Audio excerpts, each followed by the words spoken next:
Paris garde encore quelques lieux qu'on traverse autrement. Le Père-Lachaise en fait partie. On vient parfois y chercher des noms célèbres. Mais très vite, ce sont les allées, les pierres, les petites chapelles abandonnées qui prennent le dessus. Je m'installe avec une palette Zorn, 4 couleurs seulement, et l'idée simple de peindre ce silence-là, pour essayer de peindre ce que ce lieu laisse derrière lui. Le sujet n'était pas facile à dessiner. J'avais une vue un peu plongeante, avec des tombes et des petits mausolées placés dans tous les sens. Rien n'était vraiment aligné, les perspectives partaient un peu partout, les formes se superposaient. Et si j'avais essayé de tout dessiner précisément dès le départ, je me serais probablement perdu. Alors j'ai fait l'inverse, j'ai simplifié au maximum.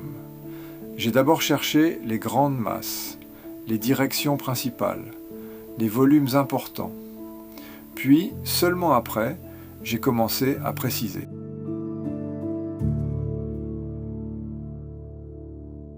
Quand un sujet est compliqué, simplifier ne veut pas dire faire pauvre. Ça veut dire choisir. Choisir ce qui porte l'image. Choisir ce qui donne la sensation du lieu.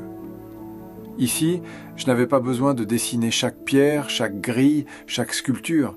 Ce qui comptait, c'était l'organisation générale. Cette impression de petite construction posée dans la pente, cette alternance de pierres claires, de mousse, d'ombre, de feuillage, et surtout, cette atmosphère un peu suspendue. Le dessin devait rester lisible, sinon la peinture aurait vite tourné à la confusion. Le plus difficile finalement n'a pas été le dessin. Le dessin était compliqué, oui, mais en le simplifiant progressivement, il devenait maîtrisable. La vraie difficulté pour moi a été la couleur. Avec une palette limitée, on gagne en unité, mais on perd aussi une partie du confort. On ne peut pas aller chercher toutes les nuances toutes faites. Il faut les fabriquer. Il faut accepter que certains verts deviennent des gris chauds, que certaines ombres soient plus brunes que bleues, que certaines lumières soient suggérées plutôt que décrites. C'est un exercice très intéressant, mais pas toujours confortable.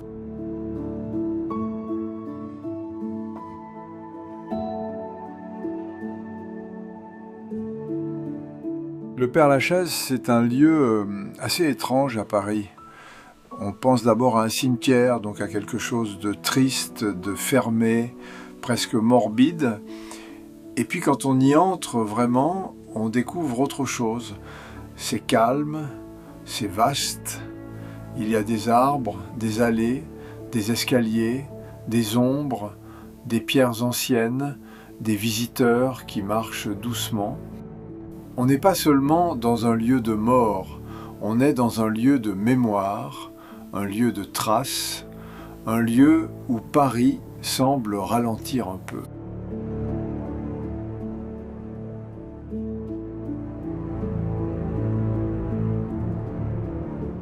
Ce qui est fort dans ce lieu, c'est qu'il est à la fois très parisien et complètement à part. On est dans la ville, mais on n'est plus tout à fait dans le rythme de la ville. Le bruit semble plus loin, les pas deviennent plus lents, le regard se pose davantage.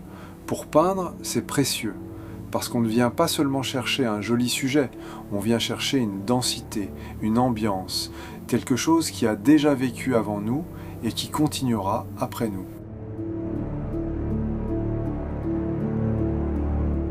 Ce qui m'a frappé aussi, c'est que même au printemps, le lieu pouvait prendre une ambiance presque automnale. Les pierres anciennes, les mousses, les feuilles sombres, les ocres, les bruns, tout cela donnait une couleur très particulière au paysage. On sentait bien que la saison était vivante. Il y avait de la lumière, des arbres, des promeneurs, mais l'ensemble gardait quelque chose de nostalgique. Pas triste, plutôt calme, ancien, un peu suspendu. Et cette sensation allait très bien avec la palette choisie. Ce n'était pas une peinture documentaire, c'était plutôt une manière de retenir l'impression du vieux.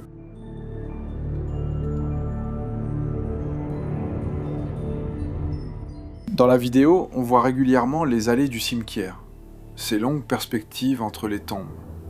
Ces chemins qui montent, qui descendent, qui tournent. On croise aussi des visiteurs. Certains se promènent simplement, d'autres cherchent une tombe précise.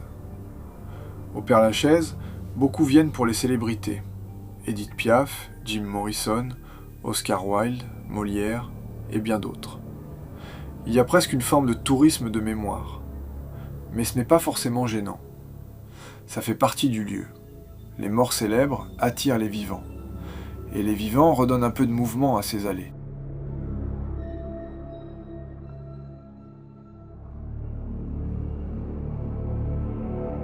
À un moment, on aperçoit aussi le gisant de Victor Noir.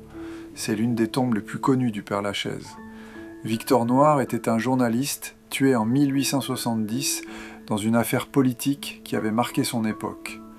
Sa tombe est devenue célèbre à cause de sa statue couchée, très réaliste, presque théâtrale. Avec le temps, elle est même devenue un objet de curiosité, de légende et de gestes un peu rituels. C'est typiquement le genre de choses qu'on trouve au Père-Lachaise, un mélange d'histoire, de mémoire, de symboles et parfois de folklore.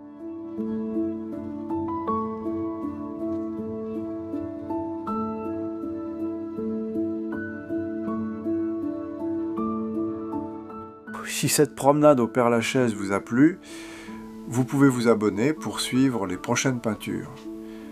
J'aimerais tenter une petite série autour de Paris insolite. Pas forcément les grands monuments, pas forcément les endroits que tout le monde photographie. Plutôt ces lieux un peu à part, une cour discrète, un passage oublié, un escalier, une façade qu'on ne remarque plus. Ces endroits qu'on traverse parfois sans les regarder. Alors si vous en connaissez, laissez-moi leur nom en commentaire. Pas seulement les lieux célèbres, les vôtres, ceux qui vous intriguent, ceux qui vous arrêtent une seconde. Et peut-être qu'un jour, j'irai y poser ma boîte de gouache.